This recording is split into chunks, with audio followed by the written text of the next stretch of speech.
થોડાક શબ્દો જે સમાજ સમજી નથી શક્યો. એમાંના બે છે પાપ અને પુણ્ય. આપણને એવું સમજાયું કે બધું સારું સારું કરો એ પુણ્ય, અને જે પુણ્ય કરે એ પુણ્યશાળી છે ને, બહુ સારા માણસો છે, સમાજ એને માન આપશે.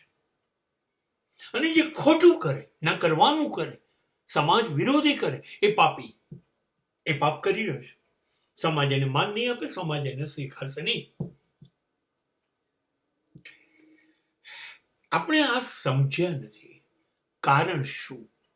કારણ એ કે આપણી ઓકાત નથી, આપણી હેસિયત નથી, આપણી કેપેસિટી નથી કે આપણે પાપ કરી શકીએ. બહુ મોટી ઘટના છે પાપ. આપણે કરી જ ન શકીએ. માણસ માત્ર ભૂલ કરી શકે, પાપ ન કરી શકે. અને આપણો એક એવો ખ્યાલ છે કે હું પુણ્યશાળી છું, હું પુણ્ય બી કરું છું, હું ધર્મ બી કરું છું, હું કેટલા બધા લોકોનું સારું કરું છું. ભૂલ છે, છેતરો છો તમારી જાતને અને બીજા લોકોને પણ. તમે કશું કરતા નથી. તમારું છે જ શું?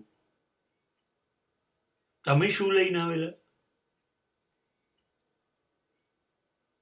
તમે તો ખાલી હાથે આવેલા.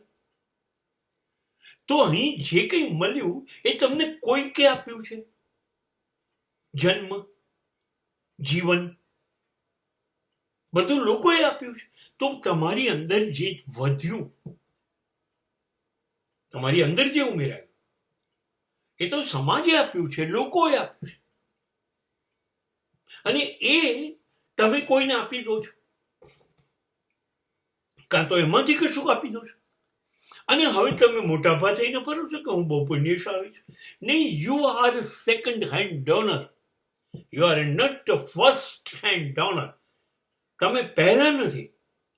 સમાજે પહેલા તમને આપ્યું છે, પરમાત્માએ પહેલા તમને આપ્યું છે. They are the first donor,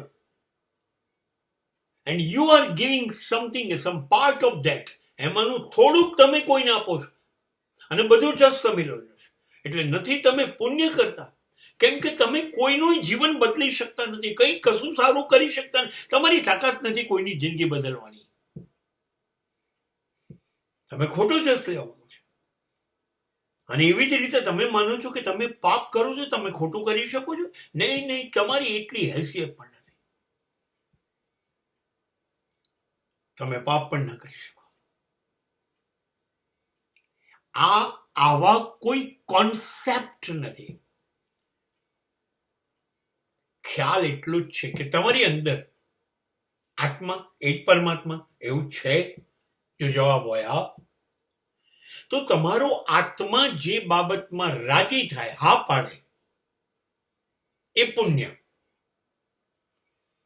અને તમારો આત્મા જે વસ્તુની ના પાડે એ પાપ.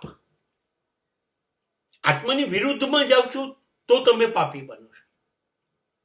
અને આત્મા કહે છે એ દિશામાં જાઓ છો તો તમે પુણ્યશાળી છો. ખરેખર તો છે ને, દુનિયાની ઉપર કાબુ રાખનારું કોઈ માણસ, કોઈ તત્વ હતું જ નહીં. એટલે આ એક ખ્યાલ સમાજમાં બહુ ડાયા માણસોએ આપી દીધો કે સમાજ પર કાબુ રહે.